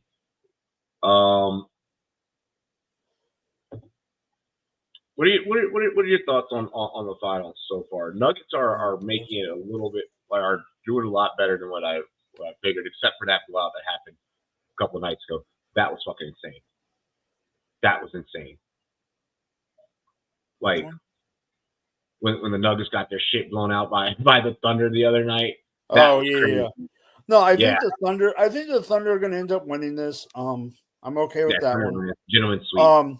I'm a little worried about the Warriors one because I did think the Warriors could win it, but now with Steph not being healthy, with Draymond being a bonehead dummy, and Jimmy Bucket starting fight. And Jimmy Bucket's getting pissed. I think this plays into the hand of, Gobert and Anthony Edwards. On the East, goddamn Boston. I hate you, but get your head out of your ass. And you need to buy Paul Pierce some new soles for his shoes. Because you mofos made him walk 18 miles the other day because he was for sure that you guys weren't going to go down 2-0 and walk to work. Bro, that was wild. That was wild. Paul Pierce, man, it's word though, huh? Boston's going to get back into the series, but yeah, Boston, I think will figure out a way to fight their way back in. Now, last thing before you go, Cleveland. What the fudge? You're making Tyrese Halliburton look like Reggie Miller. What was it? Down 9 points with 1 minute left? And then they win? Yeah, the Pacers are a shock in that one, to be honest. My finals pick in my work pool was OKC and Boston. I still think that could happen. I'm still hoping it happens. But the one series that I have totally switched my brain on is Golden State. I had going to the next round. I now have Golden State losing this round. I ain't going to front. Me being my fucking go hard self, like I was like, LA and Boston finals. Like that. I ain't going to front. That was straight up mine. After we got bounced, I did think we were going to be looking at a OKC Boston finals with the way that shit's rocking right now. And let me just kind of go through these games. I mean, right now it's 32-32 OKC Denver. If Denver can maybe make a comeback, maybe that series gets a little bit more deadlocked. But I still think that ultimately OKC figures it out. It's just really hard in the playoffs to last without a fucking coach. If Denver were to somehow make it to the Western Conference Finals without a coach, I'd be mind blown. And especially after what happened in, what was that, game 2, right? I believe that was, between OKC and Denver OKC. I don't think that if Denver gets blown out like that again, they're gonna be so damn dejected. Like, there's no way. There's no way. Even if they win tonight and if they get blown out again like that by OKC, you're not just. I don't see that turning into a 6-game, 7-game series. OKC in 5, even though Denver's keeping it dead fucking close right now. Denver's keeping it within a 1-point game so far. Boston, New York. I thought that it was going to be Boston. As things stand right now here on Rumboyz After Dark. Yep. I'm siding with the Knicks. I want to see New York go absolutely insane to be in the Eastern Conference Finals. I am picking this for the fucking reels and the memes and the TikToks. I want to see the fucking sidewalk talk. Bing bong, fuck your life. Like, I just think that it'd be crazy to see the Knicks go crazy. I mean, just think about all that they went through during the Ewing era. It's about time that they do get their just due. If they can get their just due by defeating Boston on that path, it makes their story even greater. A 30 for 30 will be made about the Nova Knicks. All right? And the Nova Pope. And the Nova Pope. If they do win as the Nova Knicks on the same year, the same month that the Pope becomes the memes are going to go crazy. The internet is going to eat for that. Will feed families. We need to find out if the Simpsons have predicted it, because then we'll know. Oh my gosh, I'm dead. I am dead. Let's see. Siakam Raptors legends, the perfect two. Misses me off former Raptors going off in playoffs with Kawhi State. Hey, you guys had your run. You guys had. Don't get me started on that freaking bum. Timberwolves, Warriors. Even I didn't think that the Warriors were going to be able to pull it off, especially after how the Timberwolves did us. I do think that this is Anthony Edwards' time to fucking shine. For real. Now with Steph being banged up, it's even more go time for them. Give me the Wolves to make it out of that series alive and advance to the Western Conference Finals. Cavs, Pacers. I think the Pacers got this shit. I think the Pacers are red hot. I don't think the Cavs get back in this. Tyrese Halliburton has unleashed fucking light-skinned fury. I don't know what has pissed him off, but yeah, get ready, because Tyrese Halliburton's about to roll into next game with like 3 snow bunnies and just like go off, just set them right there, like pay for their seats like courtside and say, I'm gonna look at you all game and I'm gonna let you know what I'm doing this for you. Yeah, Miles Turner developing a shot, it's. Yeah, the Pacers big nasty, like big nasty. And then yeah, for the Wolves, Nasri doing the damn thing as well. Yeah, as far as how I think that things shake out, I know that I thought that OKC was gonna make it out the West out of the Lakers getting bounced, and I mentioned that earlier. But give me Anthony Edwards and the Wolves to make it out of the West at this juncture, especially if Denver can pull this one off. It's looking like there is a way to defeat this OKC team. And give me the Knicks over the fucking Pacers. Like I think that we end up with something like that. Yeah, I haven't rocking like that. I haven't rocking like that. I think we get Timberwolves Knicks finals. I think that'd be pretty fucking dope. Let's do UFC picks really quick, just because like we got a wee bit of time. Yeah, I got it. You want? I don't have DraftKings up. Let me hold on. No, I got it. I got it right here. I have the card up. I just don't have that up. Oh gosh, Jessica the Eye and Andre is fighting. Well, she's gonna lose.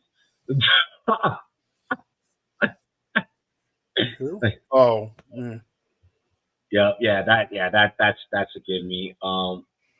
Mike Mallett's fighting on this card, and he's won us money before. I like Mallett versus Radek. Raki.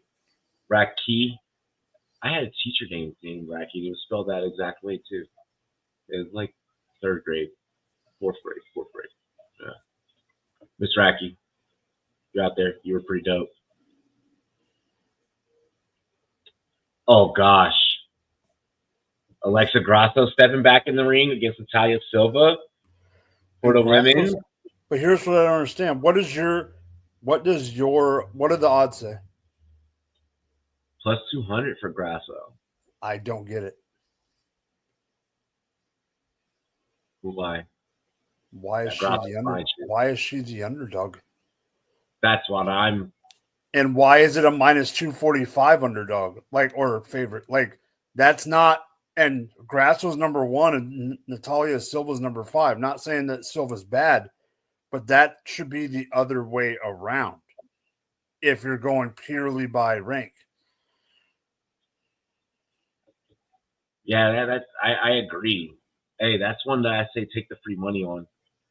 What the? Take that plus 200. If I'm gonna get Grasso as a dog, I'm taking it. That's I'm taking that. That's a live dog all fucking day. I'm taking that all day. All those old asses stepping up. I'm staying away from that fight. I'm staying the fuck away from that. Former champ as a dog is nasty work, bro. But it works in our favor. And normally I would see a bet like that. I'd be like, oh, that's a trap. But I'm like, no, I'm taking that plus 200.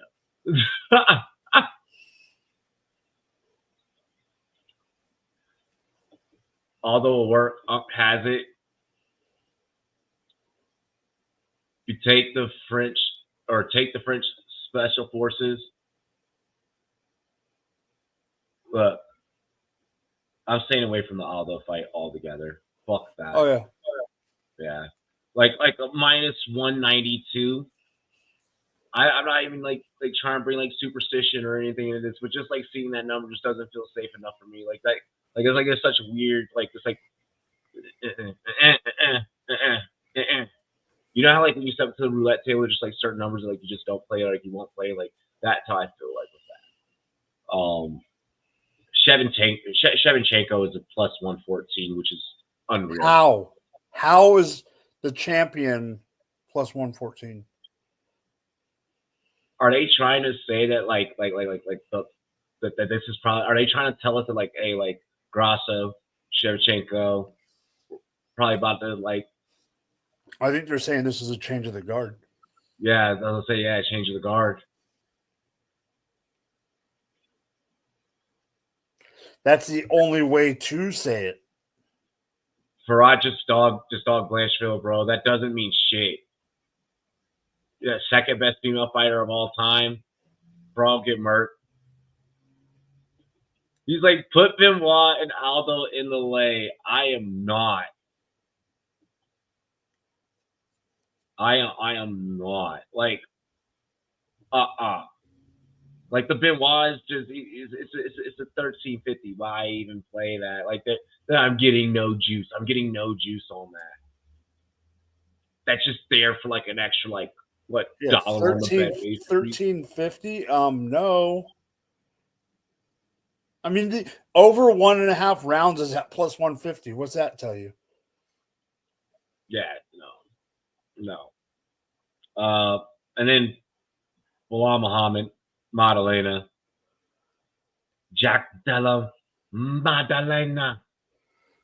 I mean, it's the betting favorite, but I think Bilal's going to win it. It's Bilal. Yeah. Exactly. JDM has to KO Bilal to win, and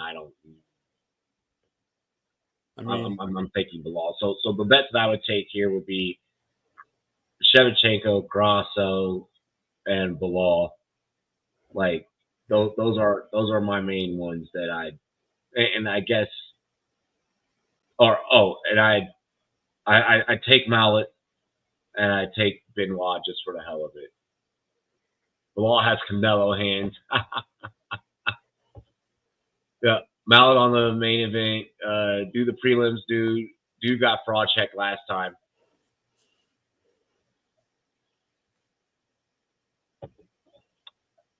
So maybe we do take Racky. Are we looking at a massive dog card where basically Bilal's the only favorite that would be on that card then if we did it that way? Well, here's the thing.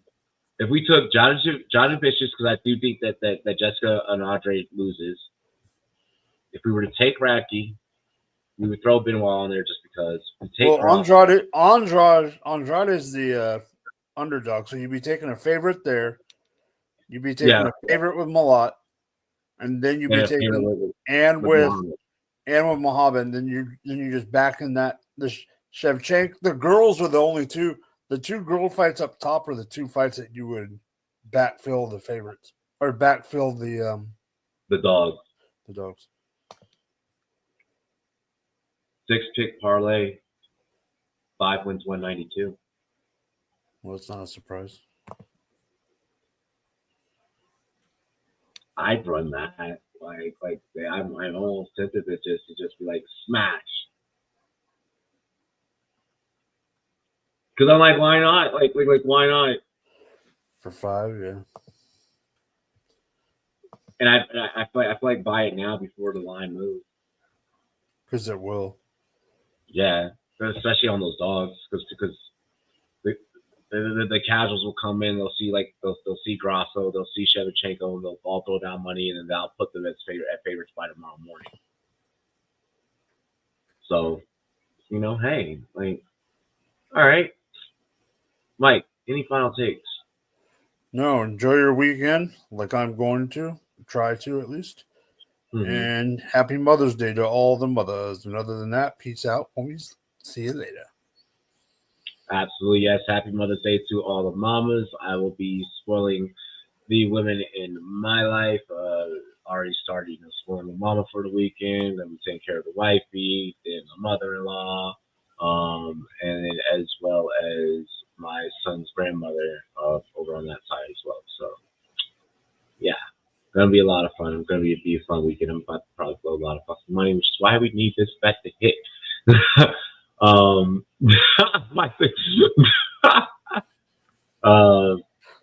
Other than that, it's to recuperate the money that I'm about to spend. 50% parlay boost over on UFC. All right, hey, you know what? I'll definitely take that. Cheers to me. Cheers to you.